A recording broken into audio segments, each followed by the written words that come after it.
ఈ వీడియోని మీకు స్పాన్సర్ చేస్తున్న వారు Truzon solar by Suntek. Truzon solar power super power. మీ పవర్ బిల్ ని జీరో చేసుకోవాలనుకుంటున్నారా? అయితే ట్రూజోన్ సోలార్ పవర్ ని ఇన్స్టాల్ చేసుకోండి. నమస్కారం, వెల్కమ్ టు సుమన్ టీవీ. నేను గీతాంజలి. ప్రస్తుతం మనతో పాటు ప్రముఖ జ్యోతిష్య వేద పండితులు వెన్నంపల్లి నిశాంత్ శర్మ అవధాని గారు ఉన్నారు. వారితో మాట్లాడదాం.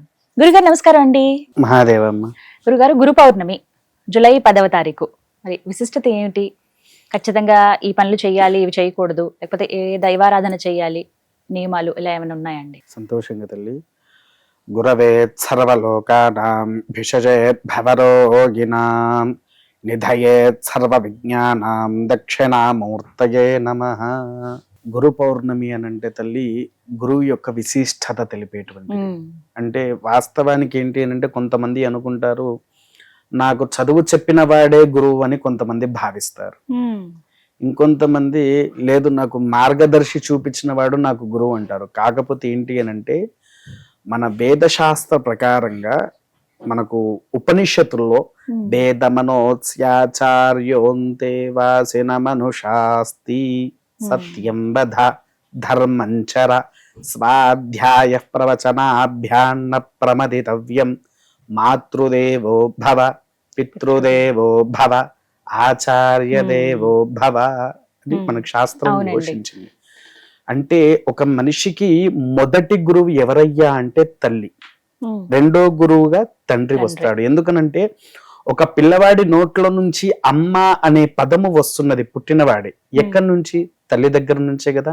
తల్లి చెప్పి చెప్పి అమ్మాను అమ్మాను అని అంటూ ఉంటారు కదా. దానివల్ల ప్రథమ అమ్మ అనే శబ్ద గురువు వచ్చేసింది కూడా మనకు తల్లి దగ్గర నుంచి మొదటి గురువు. రెండో గురువు ఎవరయ్యా అంటే తండ్రి అవుతాడు. ఏంటి? ఇంటి సూచనలు కానివ్వండి, ఎలా బ్రతకాలి, సమాజం ఎలా ఉంటది అని మనకు ప్రక్రియగా చూపించేటువంటి వాడు తండ్రి. మూడవది ఆచార్యుడు. విద్య, యుద్ధ విద్యలు కావచ్చు, తర్వాత రాజకీయ పరంగా కావచ్చు, ఇప్పుడు మీడియాలో ఉండే వాళ్ళకు మీడియా పరంగా కావచ్చు.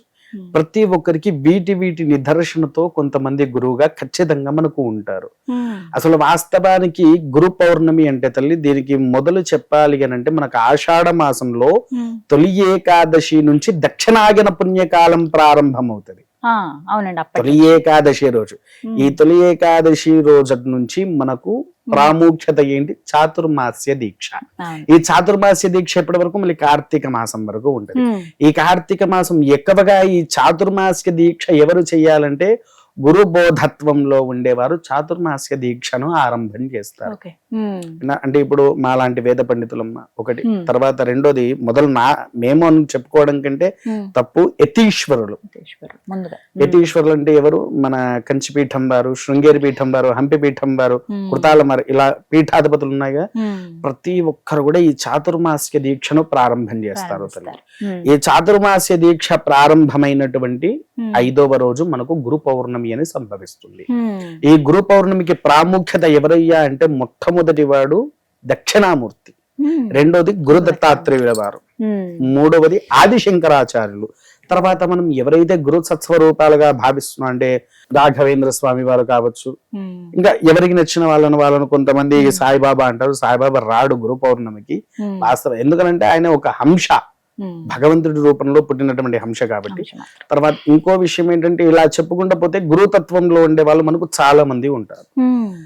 వాస్తవానికి చెప్పాలి అని అంటే కొంతమంది గురు ఛేదన చేసిన వారు, అంటే గురువుని తెలిసి తెలవని వయసులో, ఫర్ ఎగ్జాంపుల్ ఎక్కడి వరకు తప్పుగా అనుకోక తల్లి, నిన్ను తీసుకుంటాను, నువ్వు చదువుకుంటున్నావు, చదువుకునేటప్పుడు పొరపాటున నీకు ఒక సబ్జెక్ట్ లో ఒక టీచర్ అనేటువంటి వాడు నచ్చాడు.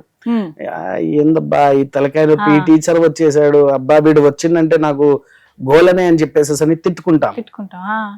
అది మనకు తెలవకుండా గురు శాపం కింద పడుతుంది. దోషం, అది కూడా దోషం తల్లి. ఆ గురు శాప వలన ఏమవుతుందంటే చదువులో వృద్ధి అనేది తగ్గిపోతూ ఉంటుంది. కొంతమంది ఫస్ట్ క్లాస్ నుంచి మంచిగా చదువుతూ ఉండేటి వారు ఉంటారు, రాను రాను రాను తగ్గిపోతూ ఉంటది వాళ్ళ చదువు. ఎప్పుడైతే వీడు గురువుని తిట్టడం మొదలు పెడతారో గురువు దగ్గర ఉండే వ్యక్తి ఎవరయ్యా అంటే మొట్టమొదటిగా సరస్వతి. ఆ సరస్వతీదేవి ఆయన ద్వారానే మనకు వస్తుంది. మనం ఇండైరెక్ట్ గా సరస్వతీదేవిని కూడా తిట్టేసినట్టే కదా. అందుకోసం వాడి యొక్క విధి తత్వాల్లో దిగిపోతూ ఉంటుంది. ఉమ్. ఈ గురు పౌర్ణమికి ఇంకో పేరు కూడా ఉంది తల్లి, వ్యాస పౌర్ణమి అని అంటారు. అవునండి, వ్యాస పూర్ణిమ, బుద్ధ పూర్ణిమ అని కూడా బుద్ధ అంటారు. పౌర్ణిమ అంటారు. వీళ్ళంతా ఏంటి అని అంటే గురుతత్వ రూపంలో వచ్చిన వారు. ఉమ్. ఆ రోజున గురు దోష నివారణ చేసుకోవడానికి అత్యంత అద్భుతమైనటువంటి ఫలితము ఉంటది. ఏం చేయమంటారండి? వాస్తవానికి ఏంటంటే తల్లి, ఈ గురు పౌర్ణమి రోజున మొదలు ఉదయాన్నే లేచి మనకు బయట పాదుకలు అని దొరుకుతాయి పూజా స్టోర్స్ లలో. అంటే చెక్కవి పాదుకలు దొరుకుతాయి, లేకపోతే చిన్నవి ఇత్తడి పళ్ళెంలో రాగి పళ్ళెంలో మనకు దొరుకుతూ ఉంటాయి. వాటిని తెచ్చుకోవాలి. తెచ్చుకొని మన ఇంట్లో దేవుళ్ళ దగ్గర పెట్టేసేసి పూజను ఆచరించాలి. ప్రత్యక్షంగా అంటే మనకు విద్య నేర్పిన వాళ్ళు ఎవరైనా గురువులు ఉంటే గనక తల్లి ఖచ్చితంగా మన ఇంటికి పిలవాలి. పిలిచి కాళ్ళు కడిగేసి గురు పూజ అనేది చేయించాలి తల్లి. గురు పూజను ఆచరించి అది కూడా పుష్పారాధనతో చెయ్యాలి. పుష్పారాధనతో గురు పూజ మనం ఎప్పుడైతే చేస్తామో మనలో ఉండేటువంటి గురువుని తిట్టిన దోషాలు ఏవైతే ఉంటాయో అవి పూర్తిగా నివారణ అనేది జరుగుతుంది. ఒక్కసారి చేస్తే అయిపోతుంది అంటే ఒక్కసారి వల్ల ఏది అవ్వదమ్మా. చేస్తూ చేస్తూ పోతూ ఉంటేనే అది మనకు దోషం అనేది తగ్గిపోతూ ఉంటుంది. అలా గురు పూజ అయిపోయిన తర్వాత చాలా మంది ఏం చేస్తారంటే మాఘమాసంలో సరస్వతీదేవి అని చెప్పేసేసని శ్రీ పంచమి రోజున ఆ సరస్వతీదేవి పుట్టిందని అక్షరాభ్యాసాలు చేస్తూ ఉంటారు. అసలైతే గురుతత్వంలో గురు పౌర్ణమి రోజున అక్షరాభ్యాసం ఎవరైతే ఆచరిస్తారో వారికి జీవితాంతం సరస్వతీదేవి వాడి నాలుక మీద తాండవం ఇస్తూ ఉంటది అనేది మనకు శాస్త్రంలో ఉంది. కాకపోతే దీన్ని ఏంటంటే పెద్దగా పైకి తీసుకురాల. అది కూడా ఎందుకు అనంటే ఆషాఢ మాసం మౌఢ మాసము అంటారు, మూఢాలు అంటాము. అందుకోసం చాలా మంది ఆషాఢ మాసాన్ని పక్కకు పెట్టేస్తారు. ఆ విధంగా దీన్ని తగ్గిపోయింది. ఎందుకు అనంటే మనకు విద్య నేర్పించేవాడు గురువే. ఆ గురువు దగ్గరనే మనం అక్షరాభ్యాసము ఏదన్నా దేవాలయంలో గనక చేసుకుంటే వాడి యొక్క నాలిక మీద సరస్వతి దేవి తాండవం ఆడుతూ ఉంటది. అయితే ఇదొకటి అయిపోయిన తర్వాత మీకు వ్యాసపీఠ అంటే తెలుసా తల్లి? మనం ఇప్పుడు ఈ భగవద్గీత కానివ్వండి ఏదైనా ఒక పీఠ లాంటిది పెడతాం మనం, ఇట్లా వి షేప్ లో ఉంటుంది. ఏదైనా వేద పాఠశాలలో ఉండేటువంటి విద్యార్థులకు ఆ వ్యాసపీఠ దానం చేసిన వ్యాసపీఠ దానము చేసిన గురు దోషాన్ని తిట్టిన దోషం కూడా పోతుంది మనకు. తర్వాత ఇంకొంతమంది అదే మాఘమాసంలోనే శ్రీ పంచమి రోజు పుస్తకాలు అవి ఇవి దానం చేస్తూ ఉంటారు. అప్పుడు కాదు, స్కూల్లో ఉండే పిల్లలకు స్కూల్ దగ్గరికి వెళ్ళాలి. మన దగ్గరికి వాళ్ళు వచ్చి మనం తీసుకుపోయి పంచడం కాదు. ఒక స్కూల్ ఎంచుకొని ఆ స్కూల్లో ఉండే విద్యార్థులు వారి యొక్క గురువుతోని వీరు కొనుక్కొచ్చి స్లేట్సే కావచ్చు, స్లేట్ పెన్సిల్సే కావచ్చు, బుక్సే కావచ్చు, పెన్సే కావచ్చు దానం చేయాలి. దానము చేస్తే అపూర్వ ఫలితం ఉంటది. ఇందాక ప్రారంభించేటప్పుడు తల్లి నేను ఒక దక్షిణామూర్తి శ్లోకం చెప్పాను.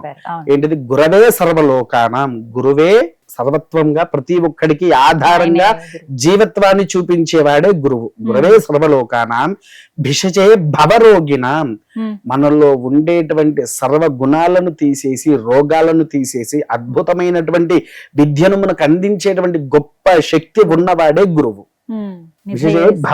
నిధయే సర్వ విజ్ఞానం, ప్రతి చోట ప్రతి ఒక్కరికి కావాల్సినటువంటి జ్ఞానాన్ని ఎప్పటికప్పుడు బోధించేటువంటి వాడు. దక్షిణామూర్తయే నమః. అక్కడ దక్షిణామూర్తి బదులు మనం మామూలుగా గురుమూర్తయే నమః అని కూడా చెప్పవచ్చు. విన్నారా? ఎందుకు అనంటే ఇంత యొక్క జ్ఞానం ఉండేది ఎవరికయ్యా అంటే గురువర్యుడు. విన్నారా? ఎవ్వరు గురువులు మనకు దగ్గరలో లేనప్పుడు మనం ఏం చేస్తాము అనంటే, కొంతమందికి గురువులు దూరంగా ఉంటారు, కొంతమంది ఆస్ట్రేలియానో అబ్రాడ్ లోనో ఎక్కడో సెటిల్ అయిన వాళ్ళు కూడా ఉన్నారు. వాళ్ళు లేని పక్షంలో ఈ గురు పాదుకలకు తల్లిదండ్రులకు ఈ తల్లిదండ్రుల యొక్క పూజారాధన చేసిన రోజు, ఎందుకంటే మొదటి గురువు తల్లే కాబట్టి. ఎందుకంటే మనకు ప్రత్యక్షంగా గణపతుల వారు చెప్పారు ఏంటి? మాతా పితృ సదైయుక్తం నదైవం పితృమర్చయేత్ సర్వతీర్థ ఫలజ్ఞేయం మాత వందనతాం సదా అన్నారు. అంటే మనం ఎన్ని పూజలు చేస్తున్నా, ఎన్ని వ్రతాలు చేస్తున్నా, ఏది చేస్తున్నా మొదటి దైవం తల్లి, రెండో దైవం తండ్రి. మనం ఎన్ని పుణ్యక్షేత్రాలు తిరుగుతూ వస్తున్నా రానటువంటి ఫలితము కేవలము మాతృమూర్తి సమానమైన తల్లికి నమస్కరిస్తే అన్ని తీర్థాలు కూడా మనం తిరిగి వచ్చిన వాళ్ళము అని గణపతుల వారే చెప్పారు. మనకు గురువు ఎవరైనా దగ్గరలో లేనప్పుడు తల్లిదండ్రులకు పాదుక పూజ అయినా చేయవచ్చు, ఆచరించవచ్చు. ఇలా ఆచరిస్తే గనక మనలో ఉండే గురుతత్వ దోషాలు కూడా తొలగిపోతాయి. ఎప్పటి వరకు ఈ చాతుర్మాస్య దీక్ష అయిపోయే వరకు, లేదా ఇలా ఏది మీకు వీలబట్టలేదు, వీలు కానప్పుడు ఏం చేయాలంటే చాతుర్మాస్య దీక్ష అయిపోయే ప్రతి పౌర్ణమికి, ఆషాఢ పౌర్ణమి నుంచి మొదలుకొని కార్తీక పౌర్ణమి వరకు ఏం చెయ్యాలి అనంటే, ఒక ధోతి, ఒక కుండలో నీళ్ళ బదులు పెరుగు పెడితే ఇంకా మంచిది. నీళ్లు పెరుగు కుండలో పెట్టేసేసి దక్షిణ స్వయంపాక తాంబూలాలతో బీద బ్రాహ్మణులకైనా ఏ బ్రాహ్మణులకైనా అది చేతిలో పెట్టి నమస్కరించిన గురుదోషం అనేటువంటిది పోతది తల్లి. ఇంతటి అమోఘమైనటువంటి రూపమే ఈ యొక్క గురు పౌర్ణమి తల్లి. అందుకోసమే చూడండి, ఈ పౌర్ణమి కూడా ఎక్కువగా మనకు గురువారం రోజు మాత్రమే వస్తది, గురు పౌర్ణమి అనేటువంటిది ఆషాఢ మాసంలో. అందుకోసమే గురు పౌర్ణమి రోజు తర్వాత ఇంకొకటి ఏంటి అని అంటే, ఈ పూజలు మొత్తం పూర్తి చేస్తాం కదా, దత్తాత్రేయుల వారికి దక్షిణామూర్తికి ఒకటి దద్దోజనం అంటే చాలా ఇష్టం తల్లి. వారికి నైవేద్యం అది చాలా ఇష్టం. దాంట్లో చాలా మంది సొంటి మిరియాలు వేస్తూ ఉంటారు. సొంటి ఉన్న మిరియాలు వేయకుండా తాలింపు వేసి దానిపైన దానిమ్మ గింజలు వేయాలి. దానిమ్మ గింజలు వేసేసి కనీసం ఒక 11 మందికి దాని వల్ల భోజనం పెట్టినా వారు దాన్ని స్వీకరించిన ప్రసాదం కింద దాన్ని స్వీకరిస్తే ఈ గురుతత్వ ఛేదన దోషాలు ఏవైతే ఉన్నాయో అవి నివారణ అవుతాయి తల్లి. అవి చేసుకుంటే చాలు, అత్యంత అమోఘమైనటువంటి ఫలితాలు వస్తాయి. ఆరాధనలో ఆ రోజు మాత్రం ఖచ్చితంగా పాదుకలను పెట్టుకోవాలి. పాదుకల దగ్గర దక్షిణామూర్తి, శంకరాచార్యుల గారి ఫోటో పెట్టేసేసి పటాన్ని అక్కడ పెట్టేసి షోడశోపచార పూజలు గావించేసేసి హారతి తీసుకుంటే గనక మనకు ఉండేటువంటి సకల దరిద్రాలు కూడా నివారణ అవుతాయి తల్లి. ఈ విధంగా చేసుకోవాలంటారు. చక్కగా వివరించారండి. అందరూ చేసుకునే విధంగానే వీలుగానే ఉన్నాయి, కానీ అద్భుతమైన అవకాశాన్ని ఎవరు మిస్ చేసుకోకూడదు. అవునమ్మా. నమస్కారం. మహాదేవ.